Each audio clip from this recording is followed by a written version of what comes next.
It's the Field of 68 After Dark, presented by Bet Rivers. My name is Greg Waddell with Sleepers Media. With me, as always, my Sleepers Media co-host Carter Elliott and Sports Illustrated's own Kevin Sweeney. Sweeney, I'll start with you. How are you doing tonight, my friend?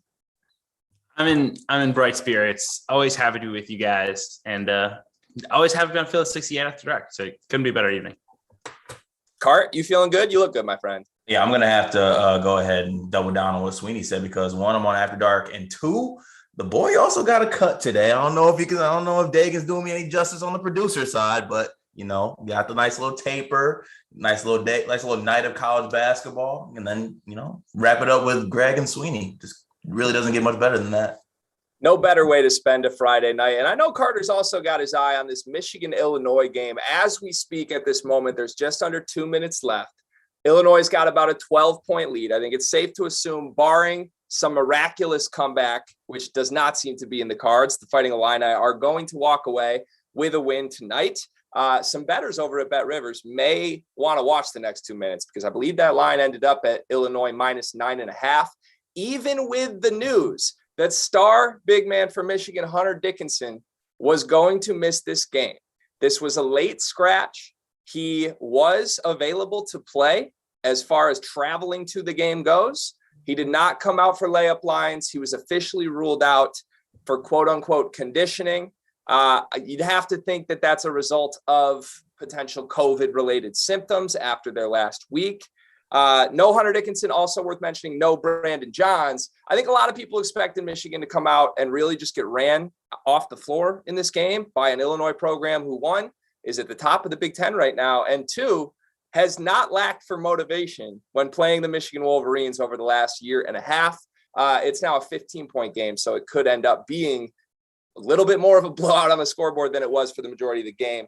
But fellas, let's start with you, Kevin Sweeney.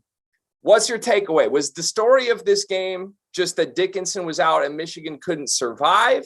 Or is this more about maybe Illinois has some deeper issues here that caused this to be a competitive game throughout? I will say this. I think Michigan, it's been obvious they've had some chemistry issues this season. And sometimes when you go into like a complete us against the world game where you're without your best player, you're on the road, you're a significant underdog, it can sort of fire up things and solve some of those chemistry issues. And I felt like Michigan played a little bit more cohesively today, and they played really, really hard, right? I don't think anyone can fault Michigan's effort in this game. They don't have the horses without Hunter Dickinson to win a game like this, particularly without Brandon Johns as well. They didn't have the bodies to send it at Kofi Coburn, who has dominated this ball game. He is 21-10 at this moment. He might add to that total. He may be done for the day. Regardless, he's been his traditional National Player of the Year self. I thought the effort was there for Michigan. The battle was there. They just didn't have their guy. And I think when Illinois is playing the way they are right now with their two guards and Frazier and Plummer, hitting shots on the perimeter, and then Coburn dominating on the inside, they're just really tough to beat, especially with the Orange Crush in front of them. So I think it went about as I expected. I think maybe this is something to build on effort-wise for Michigan. But obviously the road ahead continues to be challenging for this team as they work their way back from COVID and work their way back from some tough losses that will make it difficult to, reestablish themselves in NCAA tournament form. Carter, you and I were talking before the game today when the line came out over at Bet Rivers. I believe the word disrespectful was thrown around. I mean, this is still a Michigan team that has a lot of talent, given their struggles. You and I have not been overly nice to Michigan in the past few weeks. We've been critical because this team deserves to be analyzed critically based on the effort of some of their losses this season. This is a team that it has appeared they sort of hit a wall, or the other team throws a punch at them. And if there's 10 minutes left and the other team keeps throwing punches, they've seemed to sort of just wilt under pressure and shy away from the big moment. Now, tonight, Carter, I don't think that happened. I think, to Sweeney's point, this is the hardest this Michigan team has played in a very long time. Did you come away with the same takeaway from watching this game? No, I definitely did, because, coming into this game, they were fighting an uphill battle in general. Coming off the COVID pause, coming off, a couple hard games. in that Rutgers game, not only did they lose, but, their toughness, their effort was questioned. And then before this game, Hunter Dickinson gets, ruled out of the game. So they had every reason to lay down and kind of die in this game. But, they played extremely hard in the first half. I mean, not necessarily well, I would say. I think there were some bright spots. Devontae Jones kind of asserted himself. I thought even guys like, honestly, we got to give a little bit of credit to the dudes like Jace Howard and Jerron Pauls for going out there and banging with Kofi Coburn and actually giving him some troubles in the first half. I'm not saying they really, locked him down or anything, but they definitely gave him some trouble. So look, it's a tough game to play. It got even tougher when your best player gets ruled out, and there was a lot against them, and they played extremely hard tonight. You can't really expect them to win this game without their best player. So all in all, I think it's something that Michigan can build on. And I think they need to do their best to build on it instead of feeding into the negative side, because there are going to be some thoughts on this game based off the fact that they're playing a lot better without Hunter Dickinson, because we've been hearing a couple of things. So, it's good to see them come out and play extremely hard, but also a good win by Illinois, kind of taking the best punch from Michigan and, getting this win. Yeah, I do want to give credit to Jace Howard, as you mentioned. Look, Jace Howard, Jawan's son, 6'7", sophomore. On a year, he doesn't play. He's not a rotation player, but he averages 1.1 rebounds, 0.3 assists per game, 40% shooting. He's not a rotation player for Michigan. And all of a sudden tonight, he finds himself in Champaign, matched up with Kofi Coburn, arguably the most dominant singular player in college basketball, at least physically. And to your point, Cart, he battled. I think all the guys that Michigan threw at Kofi tonight battled. They kept it close. This was a 1-point game with 10 minutes left before Illinois finally proved to be too much. Look, I think we have to address the elephant in the room here, and we're not going to go anywhere near saying or questioning Hunter Dickinson's motivation for this game. We're not going to do that on this show. But I think it's also fair to say, Carter, you and I, all three of us, we were at Big Ten Media Day. We saw and heard Hunter Dickinson go right up to that spotlight and tell anyone with a camera that would listen that he didn't like Illinois. And I don't want to analyze why he didn't play in this game, because I don't think that's fair to him. And there's just no realistic way that if Hunter Dickinson could truly play tonight's game, he wouldn't play it. But I think it is fair to analyze Hunter Dickinson's performance this season relative to how Michigan played tonight, because Hunter Dickinson was a preseason All-American. He's one of the only preseason All-Americans who is very clearly not playing at an All-American level right now. He went from arguably a top 2-3 player in the Big Ten to maybe a second-team All-Big Ten guy based on his performance this season. And then you throw in the fact that this Michigan team just hasn't looked like they've played with very much heart when he's on the floor. And tonight they played with a ton of heart with him off the floor. What do we make of that? I attribute it more to the fact that I think the guys on the Michigan team kind of came together and all right, they're counting us out. Now they're really counting us out because Hunter's not here. But let's go show them we can still play basketball.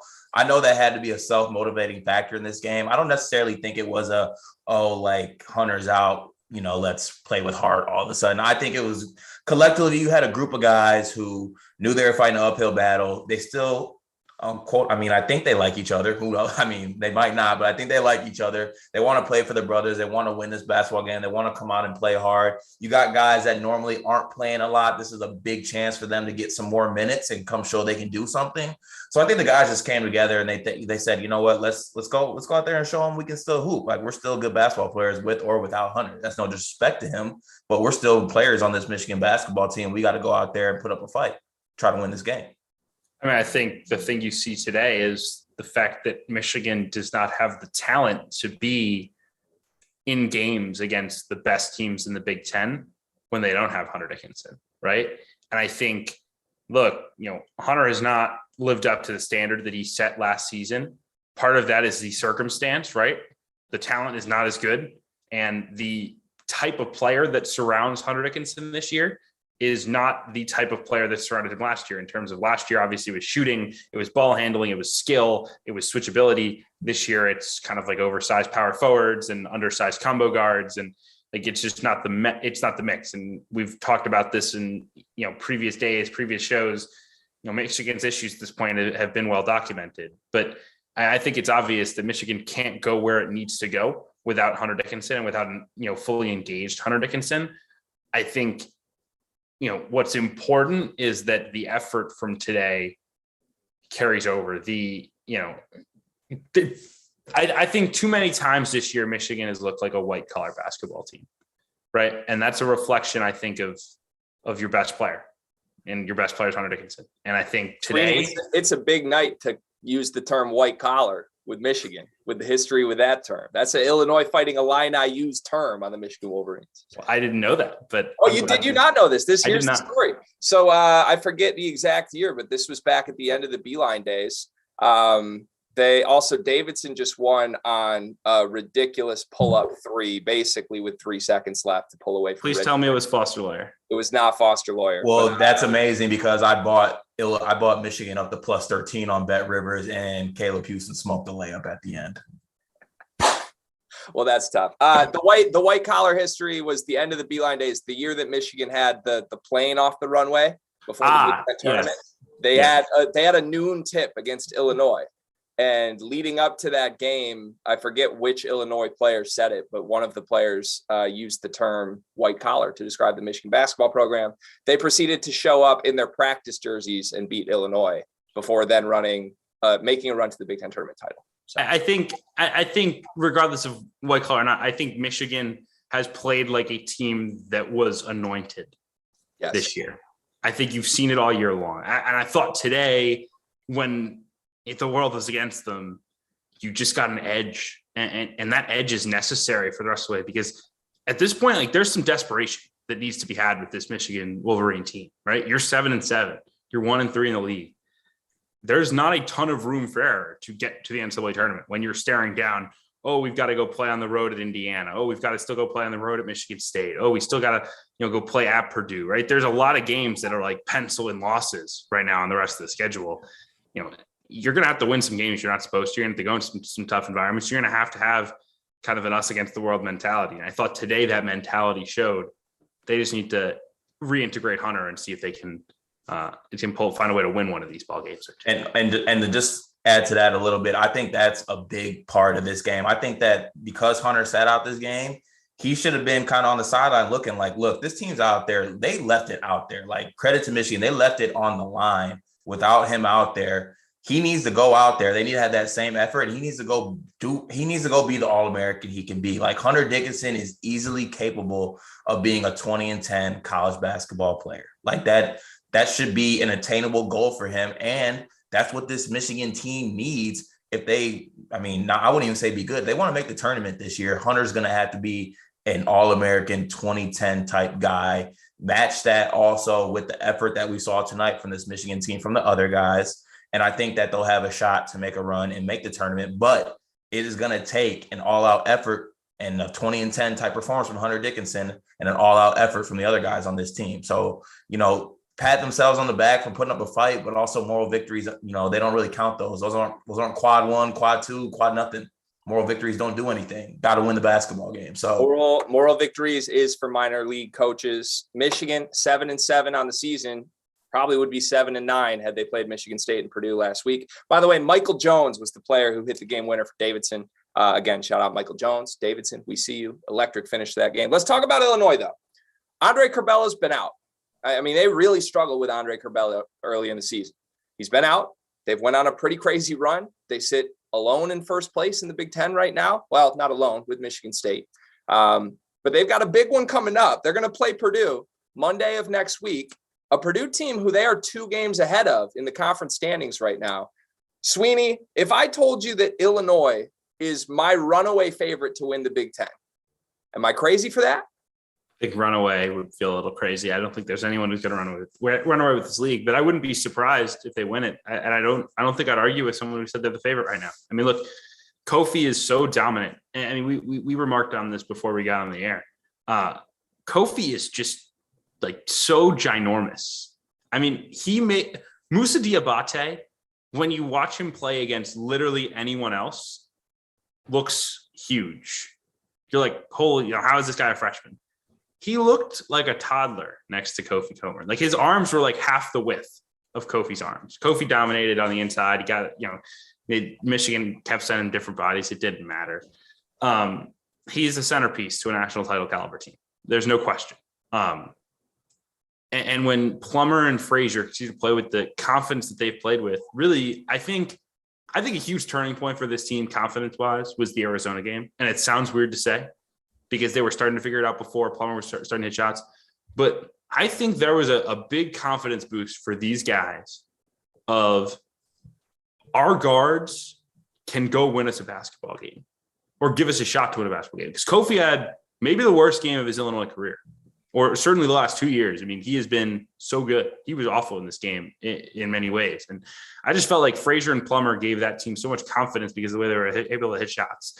And I remember Brad Underwood in that press conference afterwards said, like, we have to be tougher. We have to be tougher. We don't really want to defend right now. Like, we're not, we don't have anyone other than Trent that wants to go out and guard. And I was like, man, you just carried, you just went to the wire with a top 5 team, a team that's undefeated at the time. Like, and that's your reaction. We're not tough enough. And I think they had a layoff after that. They played a bye game. They kicked Missouri's teeth in. And I think ever since then, they've come back and they've had that chip. They've had that edge. They've had that toughness. And you combine that with the talent that they have, a pretty darn good basketball team right there. Carter, you're a Michigan State fan. If I asked you as a Michigan State fan, are you more afraid of Illinois or Purdue? What's your answer? I am still more afraid of Purdue. I'm still more afraid of Purdue. I will not fully get out on Purdue just because of the pure talent. Like, despite the defensive inefficiencies that they had and the defensive kind of lapses that they have, like, it's just so hard to ignore this team's talent. Like, it's completely unfair that as a big man in the Big Ten, you play the first 5 to 10 minutes of the game against Zach Edey, and then your break is that they bring in Travion Williams. Like, that's got to be demoralizing to see Travion Williams walk to the table to sub in after you just got done battling with Zach Edey. But to speak more on Illinois, I think that it's just working out extremely well because, and this is like no slight on a player like Andre Curbelo, because I think he's a good basketball player, a good college basketball player. I just think that right now they're running great offense around who their best player is and who their most dominant player is, and that's Kofi, right?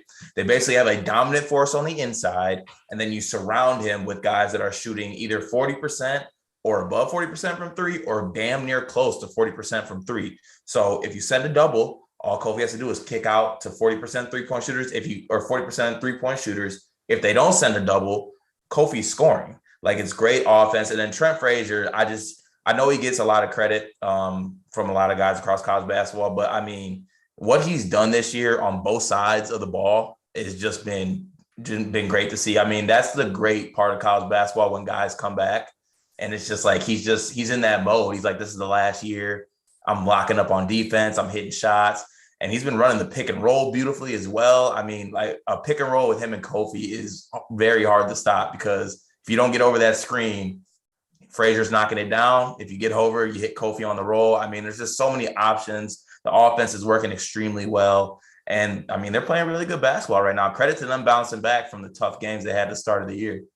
Yeah, Trent's a dog. Trent's a dog. I just want to put that out there. Like, we talked about his offense and everything he does there.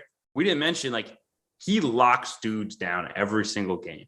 Yes. And no one, like, I don't think people realize the amount of effort it takes to be as good as he is on defense with the amount of load they're putting on him on offense and the amount of minutes he's playing. Like, he is playing, I think, like 35 minutes a game at this point. Yeah, no, he played 35. He played 35 today against Michigan, 38 against Nebraska, all 40 against Maryland. He got off his feet a little bit against Minnesota. He played 28 minutes, but like, in the last 8 days, he's played 35, 38, and 40 minutes in his 3 games. He's balled out in every single one of them. And, oh, by the way, he's a big-time defender. Like, that kid is the most underappreciated player in college basketball right now. Facts. He gets no respect. Facts. Yeah, there's a lot of talk amongst Big Ten circles of, like, who's the best backcourt, because there's all these front court stars. Who's got a good backcourt in this conference? And look, obviously the answer, if you're going to count him as a guard, is whoever has Johnny Davis. If we're going to count Johnny Davis as a wing, I'd put all my money on the Illinois backcourt, because to all your points about Frazier, I would argue that Alfonso Plummer might be the best shooter in the country. I mean, this guy's shooting 7.5 threes a game at a 41% clip, shooting 97% from the free throw line. I have seen Alfonso Plummer tape. I had seen him at his prior stop. I never thought this guy would make the impact he's done at Illinois. And it's going to be very fascinating to see how they bake Andre Curbelo back in as soon as he is fully back active. We're going to move in just a moment to the other big monster at the top of the Big Ten. But first, we are the Field of 68 After Dark. My name is Greg Waddell. I am here with Kevin Sweeney and Carter Elliott, powered by Bet Rivers. And soon, folks, if you like what you hear, you can head on over to SiriusXM and hear the Field of 68 After Dark every single night on Sirius on the airways. Boys, let's move to Purdue. As we mentioned, they're traveling to Champaign for the big showdown against Illinois. But tonight, Purdue, a 92-65 victory. They were 20.5-point favorites over at Bet Rivers, and they took care of business. They just did what they do when Purdue fires on all cylinders. Zach Edey, 22 points, 9 rebounds. Jaden Ivey, 17 points, 5 and 4. Travion Williams, a quiet 10 and 5 off the bench tonight, but they didn't need it. And the scary thing is, they shot 31% from three in this blowout. I mean, this was just utter domination against a Nebraska team who, if we're being honest, might not win a Big Ten game this entire season, but that didn't take away from how impressed I was with Purdue tonight. Carter, what was your takeaway on the Boilermakers? Yeah, I mean, I was impressed by Purdue just from a pure talent standpoint. Like, just watching those guys, like I said, you have Travion Williams, Jaden Ivey. I mean, they just have so many weapons that they can send at you. But you know, it was a 30-point win. It was a blowout win, but also at the same time, I thought Nebraska was getting like some pretty good shots, some pretty good looks. They were dropping a lot of pick and roll drop-offs from Alonzo Verge. You know, it's a win. It was a 30-point win. It was a dominant win. But at the same time, those defensive questions still pop up with me with Purdue. And when they have to go up against an efficient and a well-oiled, well-run offense, what are they going to do? But, you know, at the end of the day, the talent just kind of the cream rose to the top with this Purdue team. So, you know, good win for them. But I still think they have some things to work on defensively. I think they have a lot of things to work on. I mean, you mentioned defensively. Can we talk about the point guard spot for this Purdue team? Because when I watch this team, they just remind me of teams in the past. I don't want to use any term that's going to bite me here that Carter and I are prone to use on teams we don't like. But Purdue reminds me of teams in the past who assert their dominance against teams that just don't have enough to match up. And that's what I saw tonight in past games. I mean, against high majors this year, they blew out Butler. They blew out Florida State, who has some size inside, but we've kind of seen what Florida State is at this point. But Purdue tonight, this is their 5th Big Ten game. This is the first time they've covered the spread in 5 games in Big Ten play, even against not top tier Big Ten opponents. So I know they're talented. I know they're extremely big. They're strong, all that. But I'm curious if these puzzle pieces fit, or if there's just not maybe the emotional, I don't know, toughness might be the word, but like, I want to see them do this to a great team that I really respect and think is tough. And honestly, like, if it can't go through the post, I'm not sure I trust what they have in the backcourt to get that done. What's your take on their backcourt, Sweeney? I don't trust them in the half court. I think that's a key distinction. I think Purdue has been at its best all season long when they've been able to push the pace a little bit, which feels odd, right? Because you're sitting there, you're like, okay, this is a team that relies on, you know, getting post touches, and like, that's absolutely true. But I think their offense goes to another gear when they can kind of hunt threes in transition. And I think you've seen some of the games where they've struggled a little bit more. Teams have been able to keep the score down and keep the pace under control. Wisconsin sucked the life out of that game a couple of weeks ago when they were that was like 10 days ago. That feels like a year. I mean, but literally, like, you know, they sucked the life out of that game. They made it play entirely in the half court. They really took Jaden Ivey out of it for long stretches and said, all right, if you're going to beat us by playing through the post every possession, play for the post every possession. That's okay. Right. They didn't give up those huge threes and transition. And the moment where Purdue was able to build some separation and really dominate that game was when they got some open looks in semi-transition, when Ivy could get ahead of steam. And I thought Penn State actually did a very good job of executing a similar game plan and hanging in the fight. And again, it helped, obviously, that, you know, Jalen Pickett hit some really tough shots, and, you know, Greg Lee made some big plays, and, you know, like the Penn State played very well. But at the same time, Purdue's offense almost has to be God tier for them to be as good as they need to be, because their defense just has some problems. Like personnel wise, I don't think the personnel is great to be elite on defense, right? Thompson's very small. Stefanovic is a solid defender. He's an elite defender. Edey has his issues in space, and teams have been able to exploit that. I think, as you've seen, I certainly thought Villanova did a great job with that. I think there's other games where they've been able to, exploit the defensive woes for Purdue. First has his issues as a freshman. Like, they have enough defensive flaws where they just have to dominate an offense. And I think when they haven't been a complete inferno, you've been able to beat them. They've been beatable. And I think that all starts with keeping them out of transition. And that's what scares me for March with Purdue, because all it takes is a coach and a good team to exploit those weaknesses. That's what happens in March. You run up to matchups, you run up to good coaching, and they're able to exploit those things that you don't do well. So it's something that, they might be able to get away with some games in the Big Ten with that, and some games, moving forward. But once March hits and you run into a different crop of coaches, different crop of teams, they can game plan for that type of thing. And they know those weaknesses, and they will expose them. So, God tier offenses are going to get it done. Sweeney, you mentioned that Wisconsin-Purdue game was 10 days ago. It felt like a year. Just so you know, in Big Ten days, that to translating to ACC years, 10 days is actually 2 years. So that's probably why it feels a little weird. Look, I have two issues with Purdue that I think are going to end up preventing me personally from buying into this team come March, or backing this team, or putting any of my money over at Bet Rivers on this team to win the NCAA tournament. One, as I mentioned, the backcourt, I just got to see some trust from Matt Painter to Jaden Ivey when the moment is big. And now I'm sure they'll be tested in big games, and maybe this will develop over the course of the season. They certainly haven't been tested a ton. But right now, when it is a critical possession late, I don't really see Jaden Ivey involved in the half court. And again, that's probably because Travion Williams can be so dominant in the post. Zach Edey certainly can be dominant in the post. But guards win in March. And Jaden Ivey has a legitimate claim to being the best guard in the nation. And yet he's very uninvolved in the half-court offense for this Purdue team at times. I think if I could see that start to manifest itself in the regular season a little bit, might put a little more confidence back in me. But the second thing with Purdue that bugs me, and this might just be a personal thing, guys, but they got too many dudes. And I know that sounds crazy, but like, you guys have played basketball before. You've watched it for years, right? Like, sometimes the team that has a tight 7-man rotation that plays 4 guys 30 minutes that are all future NBA guys, and then just has role players around them, is the perfect rotation. And what I see with Purdue is a team that has a lot of contributors. I think they got 11 guys that can give them good minutes.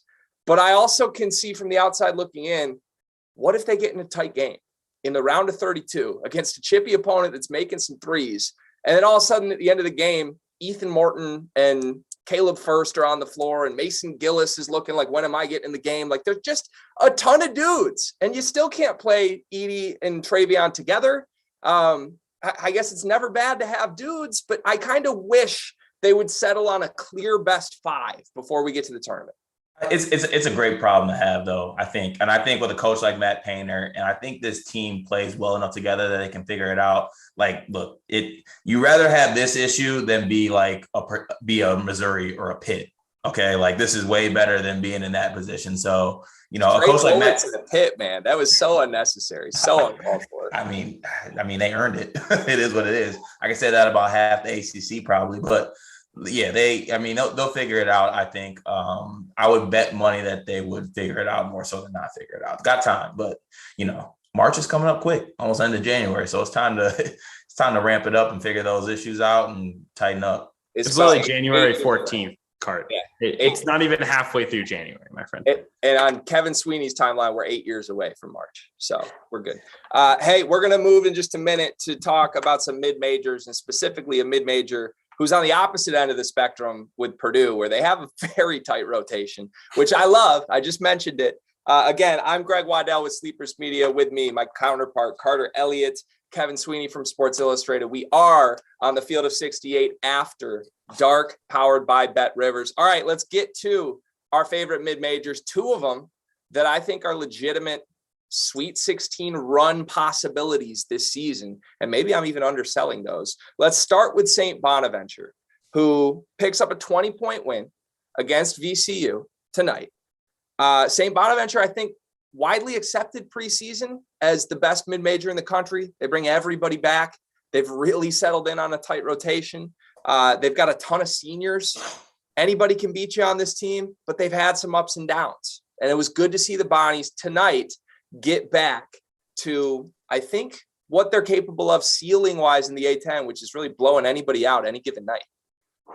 There was desperation, I think, in St. Bonaventure today. And I think there is desperation moving forward. Look, this team has not lived up to the expectation, full stop. They have the talent with those five senior starters. They have the experience, obviously, with those guys and what they've been through. But look, I mean, they trailed at halftime to Siena to open the year. They trailed at half, and I didn't just do that to third down because I got a longer point here. They trailed at halftime against Canisius. They trailed at halftime to Clemson, I believe, by double digits. If not, it was close to double digits. They struggled with Loyola, Maryland. They lost at home to Northern Iowa. I mean, the losses don't do justice St. Bonaventure's issues from this season so far. I mean, they've had some real, struggles for a team that was in the top 25 in the preseason. And not only did they need a win, they needed a win that was convincing to remind people how good this team can be and to help their metrics. Their net was ugly coming into the day. Their Ken Pom was entering today, I believe 70th. Yeah, it was 70 in Ken Pom coming into the day. When you're a mid-major, you're not going to have the huge resume wins. You need to have undisputable metrics. Their metrics were not good. And to win today, not just win, but win by 20, that really matters for this team. And look, we know they can get to where they need to be. We know they can win the A-10. The A-10 is wide open at the top. VCU has looked great lately. To beat them the way that they beat them today is incredibly impressive. And maybe they're back. But, there were some real questions to answer coming into today. And the Bonnies definitely passed the test. Carter, you've had a love-hate relationship with the St. Bonaventure team. I know that because you and I collectively loved them preseason. We sort of had to talk our way out of loving them at a certain point. Are you back on the Bonnies train after what you saw tonight? I am back on the Bonnies train, and it's really for this reason alone. I think right now, or with that game at VCU, we saw really the benefit of the St. Bonaventure team being a group of old guys who have been there before and basically look at each other, and they knew that it was time. It's time. Like they know, in the back of their head, they know that they had close games in non-conference and bad losses. Like this is it for them. They know that. And they know they got to show that to the A-10 as well, because everyone when you mentioned the A-10 coming into conference play this year, people weren't even talking about St. Bonaventure. That's how bad they were playing in the non-conference. It was all Davidson, a lot of Richmond talk as well. I mean, not really any St. Bonaventure talk, but look, those guys knew that in that locker room. And you just can't bet against great guard play in March. You already said it, Greg, and they got that. And they got a bunch of dogs on that team and dudes you're willing to go to war with. So, I'm not counting them out. I think it shows that the grit and like the grind, just the dog that this team has to be able to shake off that non-conference and those couple tough losses and to send a message to the A-10 that they're still here and they're still going to be tough to beat on any given night. So great statement win by them to, get it going, but, long A-10 season ahead as well. Carter, it wouldn't be the two of us on a show together if we didn't disagree at some point. I have to nitpick at you, my friend. This team was absolutely the hype team in the A-10 preseason. I think he was saying going to conference play. I'm saying going in the conference play. Like the last week, yeah. Oh yeah, they were the belle of the ball, but then they got their ass, left behind when the limo pulled up. And then coming in the A-10 season, no one was talking about them. But now St. Bonnie's, they're back. Yeah, they are back. And speaking of back, we had two of the best Bonnies who had big performances tonight, Jaron Holmes and Jalen Attaway. We had a moment to talk to them right after their victory tonight against VCU. Check it out.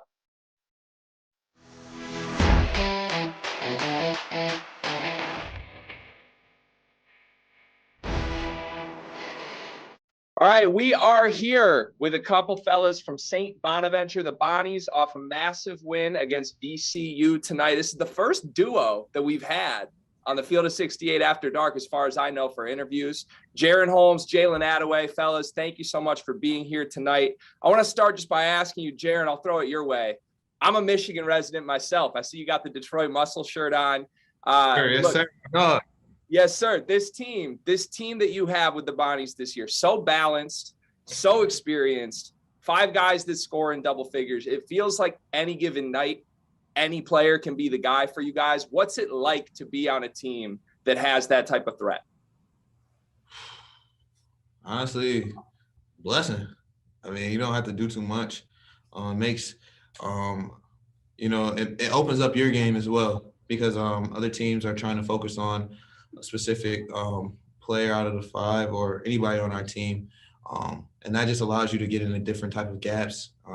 Sometimes they might miss an assignment worrying about, Jalen or Kyle or even Dom or Shum. So, and that's just an open shot for me. So it's honestly, I'm very grateful to play with guys like this. It's funny. We don't care like at all who like goes off. Like Jalen went off. What do you have? I thought he should have had a 30 piece. He missed like 2 threes, but it's my guy. So when he goes off like that, we're better. When any of those guys go off, we're better. So it's a great win. It was great to be out there. Jalen was doing his thing. And Jalen, obviously, you led the way. You led the way today. As an experienced group, you guys understand that the game like this against VCU has a big meaning, not just for the A10, but also for the NCAA tournament mix. For you guys, what's the mindset going into, a matchup like a game against VCU, knowing, how important it could be in, 8 weeks come Selection Sunday? To an extent, we think of it as like a little more important than other games, but, we try to tackle every game with the same mentality, but with today, just playing VCU and our past history, we try to turn it up that much more, just because of how important it is. Like I said, the history we got with them, the good players they got, and, not trying to look too far ahead, but just tackling it day by day, and one game at a time. I think we really capitalized on it today.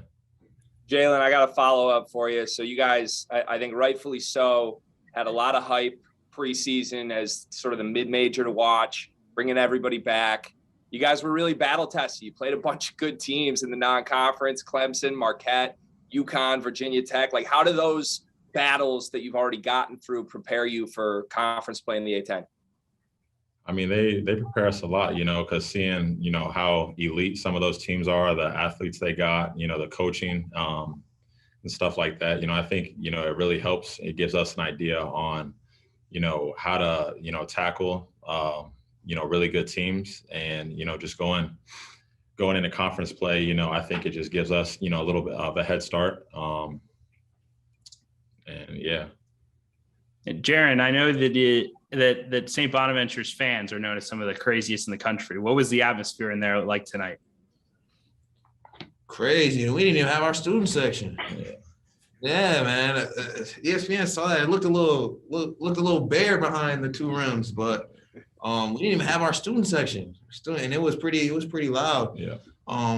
Like I said, these fans in Olean and across the country, they come out here and they come back to watch us play. It's just a blessing, honestly. They take time out of their days. They pay their money, their hard-earned money, to come watch us play, and they treat us like the number 1 people in the world. So it's honestly a blessing to play for St. Bonaventure and play with these guys.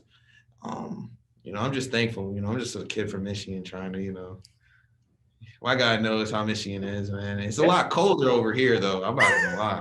Oh, hey, it's pretty cold today, but I believe you. You've been through it, so if you say it, I believe you. Yeah, it was rocking though. Today was rocking, especially anytime it's a game like VCU. Those fans are gonna show up for sure.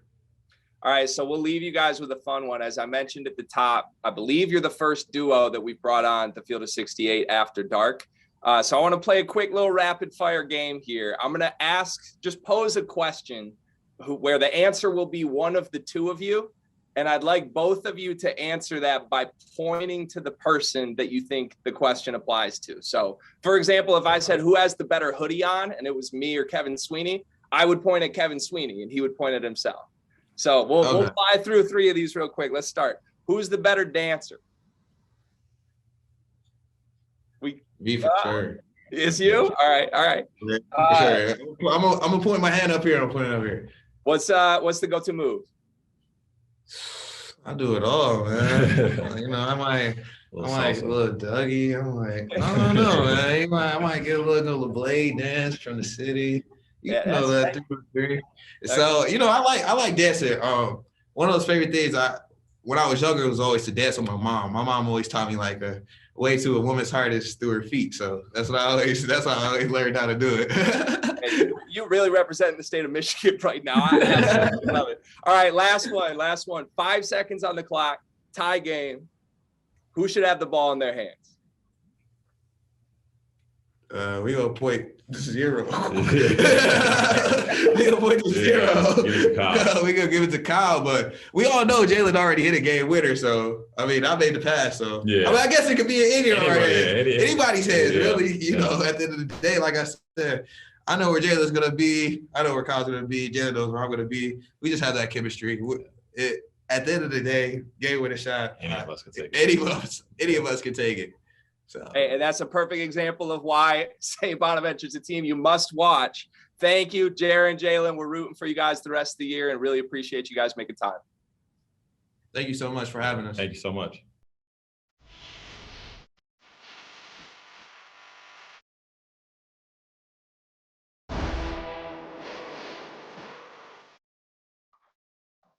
Carter, it was good talking to another Michigan guy in Jaron Holmes. I mean, you got to love hearing some of that. He's putting on for the state. We got hoopers, man. That's what we do. You know, we show people where we're from on the map like this, and then we put the ball in the basket. Except for me, but everybody else does. It was really good talking to those guys. It's good to see St. Bonaventure back on track, getting some of the love that they deserve. There's another mid-major team in the A10 in particular that I've been very high on this season that got a massive win at basically the buzzer tonight. That would be Davidson, who won on the road at Richmond. They're 14-2. They're the second best 3-point shooting team in the country.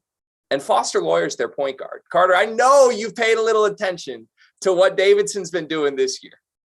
Hey, for all my TikTok people, every time I see Foster hooping, I'll be like, go little rock star. My young boy is hooping, man. Didn't work out at state, but I always love to see my young sons go somewhere else and prosper. Davidson's a perfect spot for him, perfect system. Let it rain. He's a dead-eye shooter, and that's exactly what he's doing for that team. And Davidson's making some noise. No one wants to play them boys come March. I know that for a fact. 13 straight wins for Davidson. I believe that's the most in the country right now. I'm like 99% sure that's the longest active winning streak in college basketball.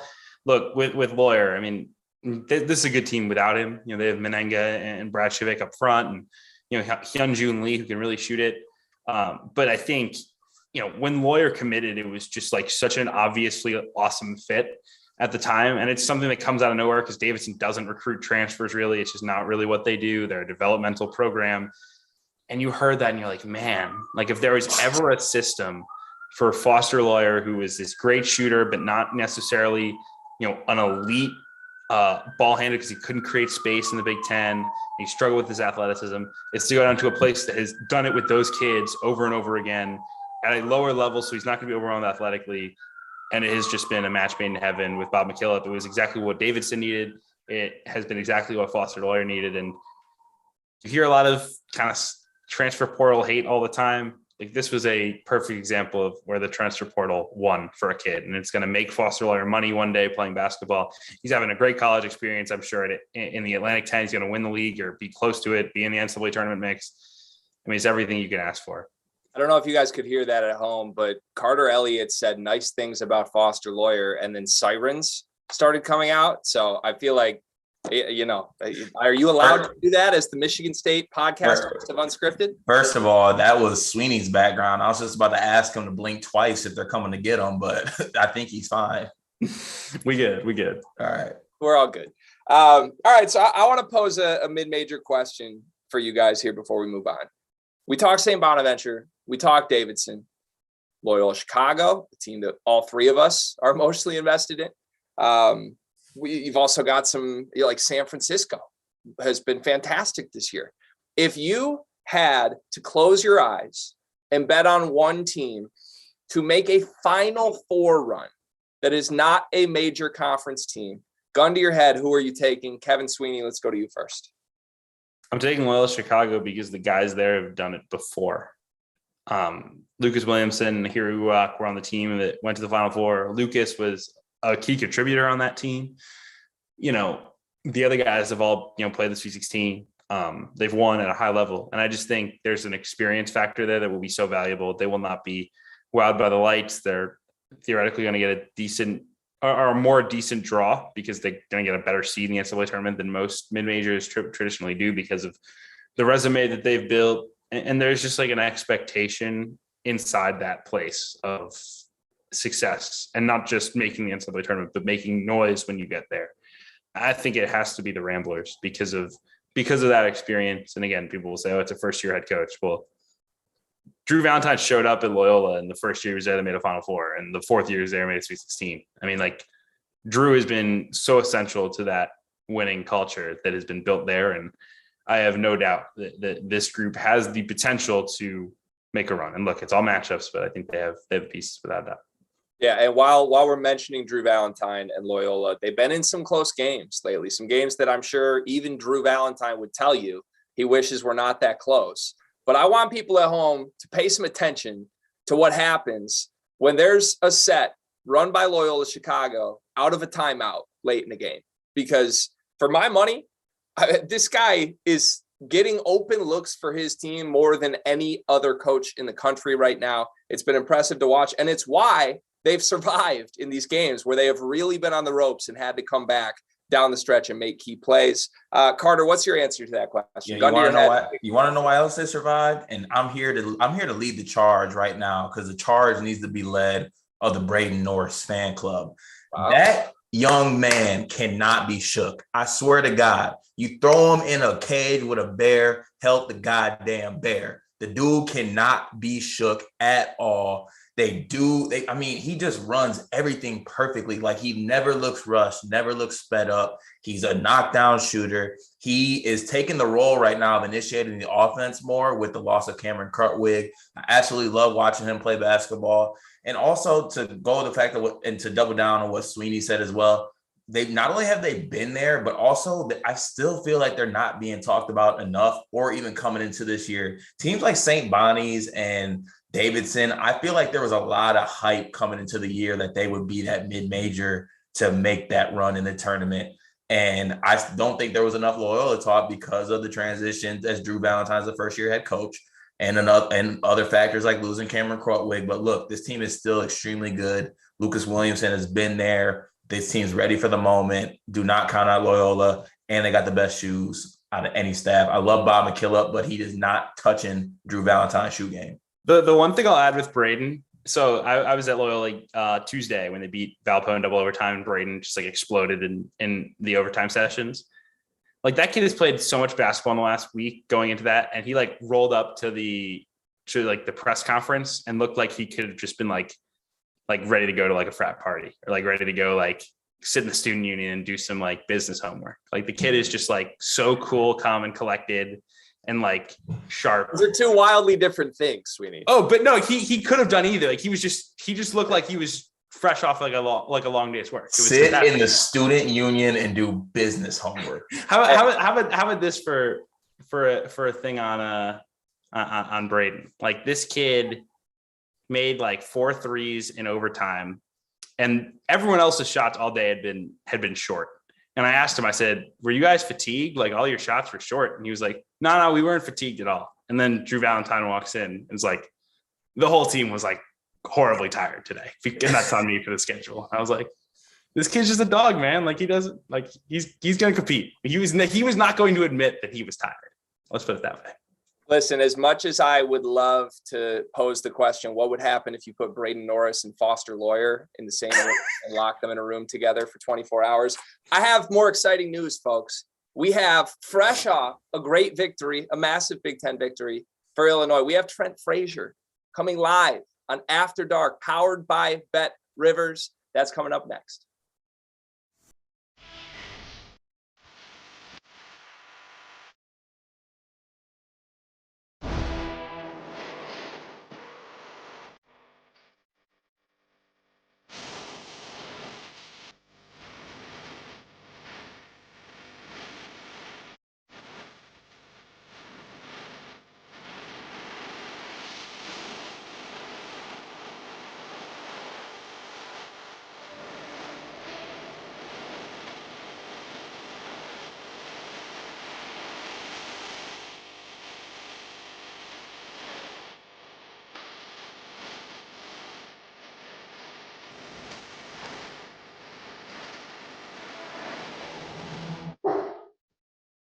All right, we're back on the Field of 68 After Dark with our guest, Trent Frazier from Illinois, fresh off the massive win at home against Michigan.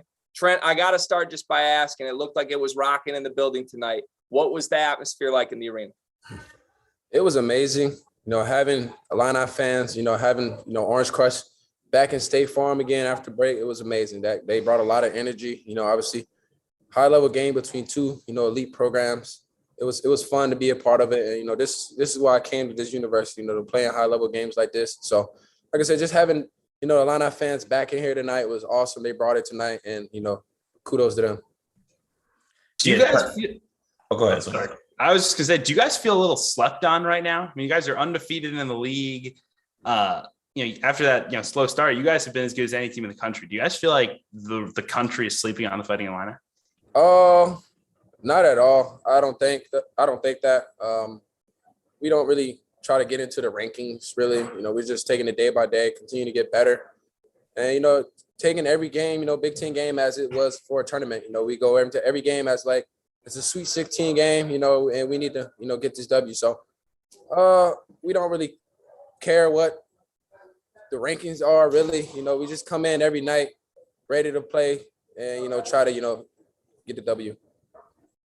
For sure. So Trent, coming into this year, all the talk of the Big Ten is all about the big men. You play one of the most dominant big men in the country and in the conference, but it seems like the guards just never really got mentioned coming into this year. Does that factor into, a little bit of the disrespect that, the guards just weren't really mentioned in the Big Ten conference this year? I guess you could say that. We kind of go in every game with a chip. Well, at least me. I go in every game with a little chip on my shoulder.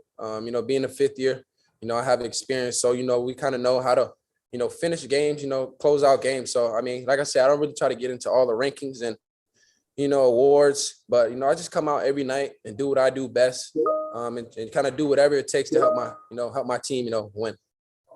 Brent, I got to tell you, man, I'm a Big Ten guy. I've watched you for years. From the outside looking in, you've been one of my favorite players to observe. I love your chippiness. I love how competitive you are. I love how you'll get in whoever your opponent's grill is for 40 minutes and just make it a living hell for whoever your assignment is. It's a pleasure to watch you. Now, because I've watched you for all these years and I know this about you, I also know that this game meant something to Illinois tonight. There's been a back and forth between the Michigan program and the Illinois program. Obviously, Hunter Dickinson didn't play tonight, but what did this win mean for you guys and your team in that contest? Like I said earlier, I think it's just an elite high-level game between two programs. That's really good. Juwan Howard does an unbelievable job, with that program, getting them to play at a high level every night. But, I think it's, and most importantly, getting another W, in that column. I think that's important. I think we're headed in the right direction. Like you said, we started off really, rough. We were everywhere, but, I'm so glad, our team responded in the second half of the season. Just coming together and figuring things out and just continue to get better every day. Freshmen are stepping up, a lot of new guys, younger guys, coming in ready to compete every day. So it really starts in practice. We're competing at a high level every day in practice and, it shows in the game. But tonight was special. And, it's always great, to, get a W. Trent, I remember after the Arizona loss, your head coach, Brad Underwood, came in and was like, we need to be a tougher basketball team, and we are going to figure that out in practice. For you, what do you think has been the biggest difference in practice for you guys in the last few weeks that's allowed you guys to have the success you've had lately? Just being tougher. I think it starts, like I said, we're one of the best offensive rebounding teams in the country. We had a lot of turnovers, early in the season. Just, being tougher in those areas. I think that's the most important thing. Being tougher, guarding the ball. Being tougher, on defense. Just everything, that can help us win. I think that's what we've been getting a lot better at in practice. We've been focusing on a lot of, just establishing our defense. That's what we're about. Last year we're top five in both offense and defense, and this year, we kind of slipped that away. So, and I think it's just in that area, just being tougher on that side of the ball, just getting after guys and making it tough. So looking forward to Monday, you guys got a big game against Purdue, two of the top teams in the Big Ten. I know a lot of eyes are going to be on that matchup. You got elite guard play with you guys, and as well as Jaden Ivey as well. What are you looking forward to most about that game? I think it's going to be another high-level basketball game. Like you said, two elite programs at the top of the 10 right now. Purdue's playing their best basketball right now. They're playing unbelievable. They have some high-level basketball players, and I'm excited, to be a part of this game. Like I said, that's why I came to this university, to be a part of games just like that. So it should be fun, and it's going to be a tough game for 40 minutes, and we just got to stick together and be able to take punches for 40 minutes and respond. All right, Trent, thank you for being here. I'll leave you with one final question for you. One of my favorite moments of the Big Ten season last year was seeing you, I believe it was with a Sharpie on a loose leaf piece of paper, holding up a little Big Ten champ sign. Talk me through that moment. I mean, what was that? It was just kind of just something I felt. I think we all felt in the locker room. Obviously with COVID last year, games were canceled, but we just felt like, like I said, we come out every night with a chip on our shoulder. We just felt like, a title got taken away from us, and we just wanted to come out there and prove, that we were the best team in the conference last year, and it showed. And I'm glad, we came out on top last year, and we did a hell of a job. Just continue to get better and just play every night with a chip on our shoulder. So I think that was just a little something just to show, not just the conference, but the world, what we're about. And, Illinois is back. Couldn't have said it better right there, my friend. It was a pleasure watching you tonight. I can't wait to watch you the rest of the season. Good luck to you and your team, Trent. Thank you guys for having me. Thanks, Trent. Thank you.